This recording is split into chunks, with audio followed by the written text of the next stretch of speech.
بسم اللہ الرحمن الرحیم۔ شروع کرتی ہوں اللہ تعالیٰ کے پاک نام کے ساتھ جو بڑا مہربان نہایت رحم فرمانے والا ہے۔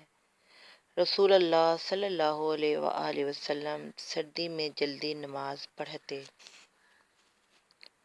حضرت انس بن مالک رضی اللہ تعالیٰ عنہ کہتے ہیں کہ جب گرمی ہوتی تو رسول اللہ صلی اللہ علیہ وآلہ وسلم نماز ٹھنڈی کر کے پڑھتے،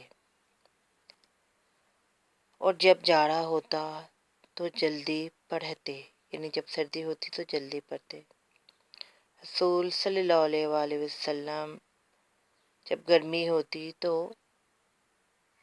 رسول صلی اللہ علیہ وآلہ وسلم نماز ٹھنڈی کر کے پڑھتے، اور جب جاڑا ہوتا تو جلدی پڑھتے۔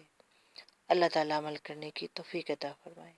دعا ہے کہ اللہ تعالیٰ ہمیں ہر شر اور ہر بیماری سے اپنے حفظ و امان میں رکھے، اور اپنے فضل و کرم سے ہماری جولیوں کو خوشیوں سے بھر دے۔ آمین ثم آمین یا رب العالمین۔